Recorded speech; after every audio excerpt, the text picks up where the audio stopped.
ላሚን ያማል እንግዲህ ይህ ይመስላል። የታባት ምንድነው በእጅ ያስከው?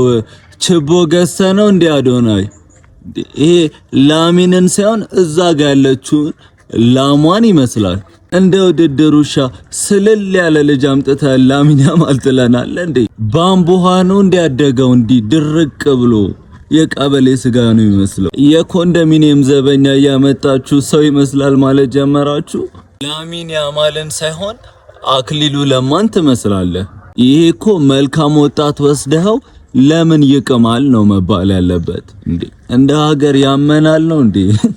ልገኛል እቺን መርፊ ቁልፍ ወደ PS5 መቀየር በ96 ቀን ውስጥ ሱሪህም በምን ልትቆልፍ ነው እንዴ? ችግርህ እኮ ቦክሰር ላይ ከደረስክ በኋላ ታቆመዋለህ አንተ። መርፌ ቁልፉን ለምን በጃኬት አይቀይሩልህም? ሁሌ አይን አባት ነው የምትመስለው አለባበስ።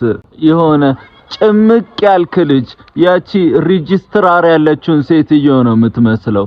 ማታ በሁለት ሰው ስትሪሚንግ ትለናለህ። ቀን ላይ ከሁሉም ቀድመ ነው ሆያ ሆዬ መጨፈር የጀመርከው። ረሃብ ያጨለለ ሰውዬ ምንድነው የምትላል እንዴ? ታይፈስ ምን ሆነ ነው ከሰው አፍ ውስጥ የምትጠጣው? እሷስ ሁሉም በሽታ አለባት ነው እንዴ እንደዚህ የምትዳፈረው? አሁን እኮ ቦክሱ ደረሰ። ጥፍር ቢበላሽስ እንዴት ነው የምትጮተው? አልጋ ላይም ከስር ሆነ የምትጮኸው አንተ ነው የምትሆነው። አንተማ ከቦክሱም በፊት ገመድ ነበር የምትዘለው። አንተና በዚህ ቆዳ መካከል ያለው ቆዳው ከገጠር መጥቶ እንደዚህ አምሮበታል። አሁን ብር የለህም ግን ቦክሱን ካሸነፍክ በ6600 ሁለት ጫማ የምገዛበት ጫማ ቤት ከታች አካውንቱን አስቀምጬልሃለሁ። ቅዱስ ጫማ ጋና ቡና ሞክር ያለው ጎርጊስ ሞክር ያለው ያልኩበት ሆቴል እኔ ራሱ ሐረር ሞክር ያለው በደሌም ትንሽ ጠጥቼ ነበረ። ሁሉም ጋር ሞክረህ ካልሆነ እኮ መጥፎ ተጫዋች ነበርክ ማለት ነው። ሁሉም ህልም እኮ እውን አይሆንም። አንዳንዱ ቅዠት ነው። ዮኒዬ አልፈልግም ማለች እኮ እግር ኳስ ለምን አትሆንም? ከሀገር ለመጥፊያ ነው እንደፈለከው ሁሉም ቦታ የምትሞክረው። እኔ አባት ዮኒዬ 80 ጊዜ ነገርከን እኮ እንዴ። ደግሞ ሜዳሌም ስትጮት አይቻለሁ። እስከዚህም ነው መሀል ሜዳሌ እንደበረኛ ነው የምትጫወተው። ምን አይነት ደውስ ገባን ዘንድሮ። በፈጣሪ ስም ተመልከቱ። መርካቶ ሸሚዝ ነው ብሎ ይሸጡልኝ ማለት ነው። እስቲ ሲጀመር ምንም አልሆነም ሸሚዙ። አንገት ቀጥኖ ነው። በመስኪራ ወይ በጡት ማሳዣ መልበስ ነው፣ ሌላ ነገር የለውም። ይሄን የመሰለ ካባ ሸጠውልህ ታማራለህ እንዴ?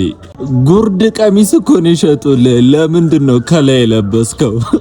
አይ መርካቶ፣ እኔ አንድ እግር ጫማና ስኬትቦርድ ሸጠውልኝ ስለጠልጥ አልነበር እንዴ ክረምቱ በአንድ እግሬ።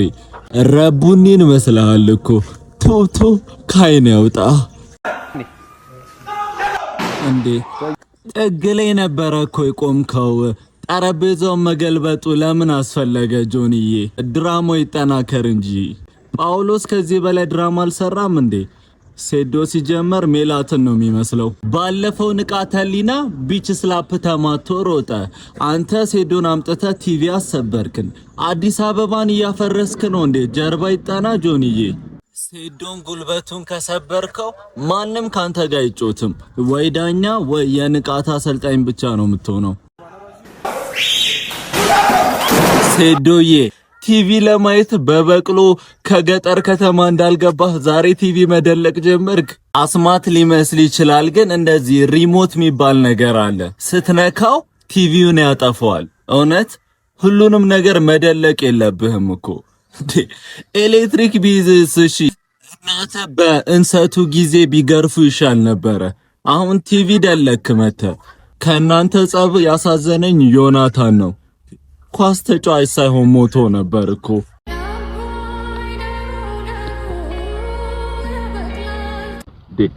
እኔ ራፍናን ታሞን የመሰለኝ ሳይ።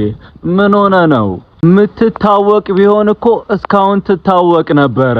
ኪቦርዱ ለቸርች መልስ። በቃ አልበም ለቅቅ ያለው ቤትም ልቀቅ፣ አትጩህባቸው። ላንጋኖ በሄድክ ቁጥር መዝፈን አለብህ እንዴ አንተ? ቤት እኮ ሙዚቃህን ከፍተውብኝ ዝናቡ ይሻላል ብዬ ወጣው። ድምጽ አሰልሎ መዝፈን እኮ ሁሌ ታለንት አይደለም። አስምም ሊሆን ይችላል። ተጫዋቾቹ እኮ ወደው አይደለም ከሀገር የሚጠፉት። ውስጥም ተጨነቅን እኮ። ሮዜል ሲጀመር የሴት ስም ነው። ሆስተስ ነው መሆን ያለበት። አንተ ዶርም እያለው በጣም ነበር የወደድኳት። እሷ ግን እንደወንድም ነበር የምትጠይኝ። ንገርልኝ ፍቅሬን ብዬ የላኩትን ጓደኛዬን እሱ ሲሄድ አንተን ነው መወድህ ብላው ከሱ ጋር ዴት አድርጋ ያውቃሉ። እና ሻወር ቤት ገብታ አለቀስክ? ምን አደረክ? እሷ ከፍ ስላለች ነው እንዴ ይሄ ሁላ ሴት የሚሰደበው? አሁንም እኮ ያን ያህል ማራኪ የሆነ ፊት የለህም። ፕራይም ይሄ ከሆነ ያኔ ሌባ ነበር የምትመስለው እንዴ። የኔዋ እኮ አባቴን ነው ዴት ያደረገችው። ለብር ነው እንዳልል ድህነታችን የጀመረው ከሱ ነው። እንደ ካፌ ምግብ ተጠየፈች አይደለም? እኔን ወንድሜ፣ ሁሉም ወንድ እኮ ፍቅረኛ አይኖረውም። አንተ እንደዚህ እየተራገምክ አርጅተህ ትሞታለህ። ለምሳሌ ጌች ሲያወራ ሰምቻለሁ። ጆኒ ንቃተ ህሊና ሊሰራው ያሰበውን ቪዲዮ ጆኒ ኤዲት ያርግለታል። አንዴ ፖድካስት ላይ ብትቀርብ ፋይል ትሸጣለህ? ወቸ ጉድ ላይ ብትቀርብም አንተ ግድቡን አስበልተህን ነበር። ደግሞ እንደ አረመኔ ቦክሰኛ ፖድካስት ላይ ትቀርባለህ እንዴ? ያኔ አቡበከር ጺምህን አራግፎት እንደምንም አሸነፍክ አሉ። ከዛ መስፍን ብሩ ሲያስጎበድድህ አምሽቶ ጥግ ላይ ኩርምት ብለህ ተሸነፍክ። እኔ ፎጣ ቀባይ ነው የምትመስለው ዳር ዳር ስትሮጥ እንዴ። አንተ ትንሽ ብትጠጣ ጀሞ እንዳለ እስር ቤት ነው የሚኖረው።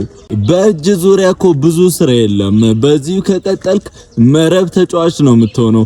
ተስተካከል እንጂ እርሚ